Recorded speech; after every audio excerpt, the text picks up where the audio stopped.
जमुनापुर गांव में दो भाई रहते थे। बड़े भाई का नाम रमेश और छोटे भाई का नाम नरेश था।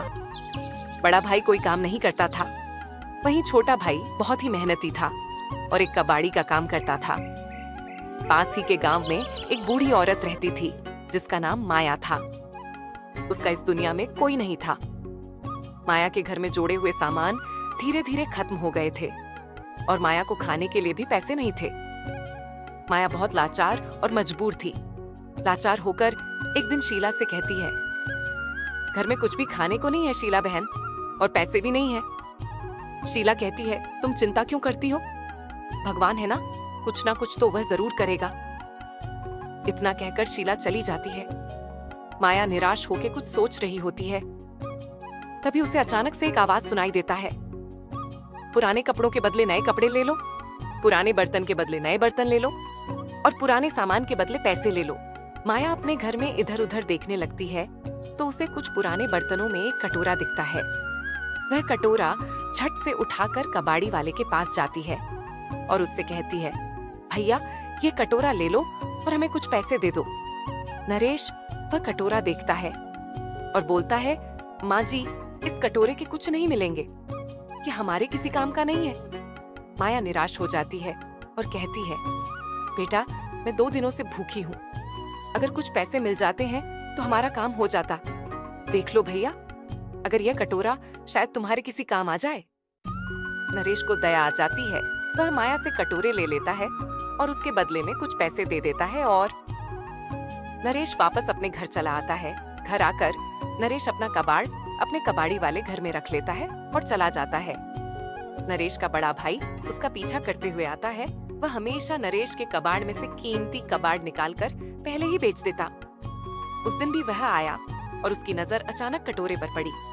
वह कटोरे को उठाकर देखा और सोचने लगा कि नरेश क्या क्या लेकर आता है। मेरे भाई को इसकी क्या ही कीमत मिलेगी, ये कितना गंदा और मैला है, कहकर वह कटोरे को वहीं फेंक देता है। जैसे ही कटोरा नीचे जमीन पर गिरता है, उस पर लगी हुई मिट्टी एक जगह से उखड़ जाती है और कटोरा चमकने लगता है। रमेश की नजर चमकती कटोरे पर पहुंचती है और समझ जाता है, अरे ये तो सोने का है। रमेश झटपट कटोरे को उठा लेता है और सोचने लगता है कि मैं इस कटोरे को बेचकर मालामाल हो जाऊंगा। तभी नरेश वहां आ जाता है।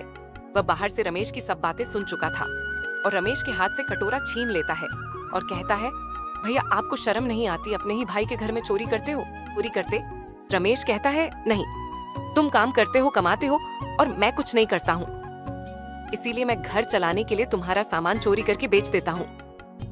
रमेश नरेश से कहता है, लाओ ये कटोरा मुझे दे दो, जिससे कि मैं इसे बेचकर धनवान हो जाऊंगा और मुझे चोरी करने की भी जरूरत नहीं पड़ेगी। नरेश करता है, नहीं, मैं ये कटोरा आपको नहीं दूंगा। इतना कहकर नरेश रमेश को वहां से जाने को कहता है और नरेश सोचता है, ये कटोरा तो उस बूढ़ी औरत का है जिसको मैंने कुछ ही पैसे दिए हैं।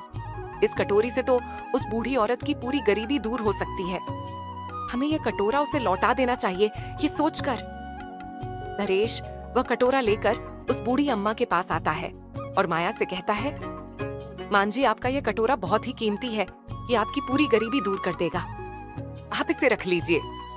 माया नरेश की बात सुन के सोचती है, ये जरूर मेरा मजाक बना रहा है, भला ये गंदा कटोरा कौन ही लेगा।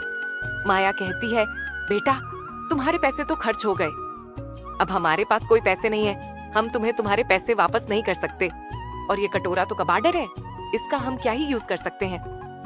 नरेश कहता है, कोई बात नहीं मां जी, आप हमारे पैसे भी रख लो और ये कटोरा भी रख लो। इतना कहकर नरेश वह वहां से चला जाता है।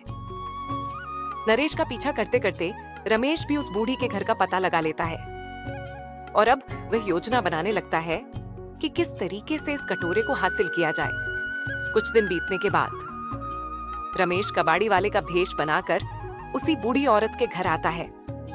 वह भी कहता है, पुराने कपड़े के बदले नए कपड़े ले लो, पुराने बर्तन के बदले नए बर्तन ले लो, पुराने सामान के बदले पैसे ले लो। यह सुनते ही माया दोबारा से वही कटोरा लेकर उस कबाड़ी के पास आती है। रमेश पहले तो थोड़ा इनकार करता है ताकि उस बूढ़ी को शक ना हो। फिर उसके बाद जब माया वो कटोरा लेकर वापस जाने लगती है तो फिर कहता है, अच्छा ठीक है, माँ जी कटोरा ले आओ, मैं कुछ पैसे में दे देता हूँ, तुम्हारी भी मदद हो जाएगी। और वह कटोरा ले लेता है। वह कटोरा लेकर घर आता है और जब वह घर पहुंचता है तो नरेश उसे देख लेता है तो पूछता है, भैया आप तो काम पर नहीं जाते थे, तो ये मेरा सामान लेकर और मेरे कपड़े पहनकर आप कहाँ गए थे? रमेश कहता है कि मैं घर पर ही बैठा रहता हूँ, कोई काम धाम नहीं करता हूँ, तो मैंने सोचा आज मैं थोड़ा कबाड़ खरीदने चला जाता हूँ, देखता हूँ कि कुछ कमाई हो जाए।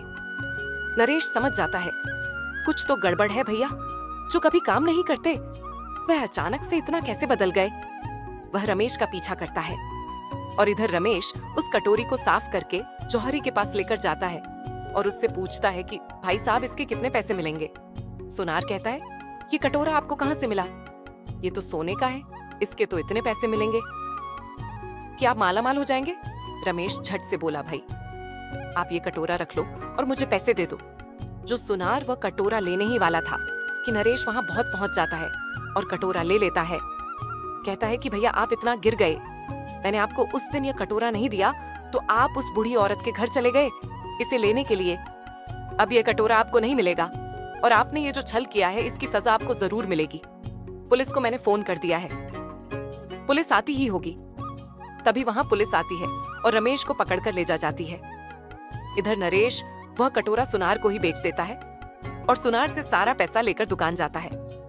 दुकान से कुछ कपड़े कुछ बर्तन खरीदता है और फिर बूढ़ी माया के घर पहुंच जाता है। माया को वह सारी बातें बताता है और उसको पैसे और बर्तन दे देता है और कहता है, ये लो माँ जी, अब तुम्हारी पूरी जिंदगी बहुत ही सुख से और अच्छे से कटेगी।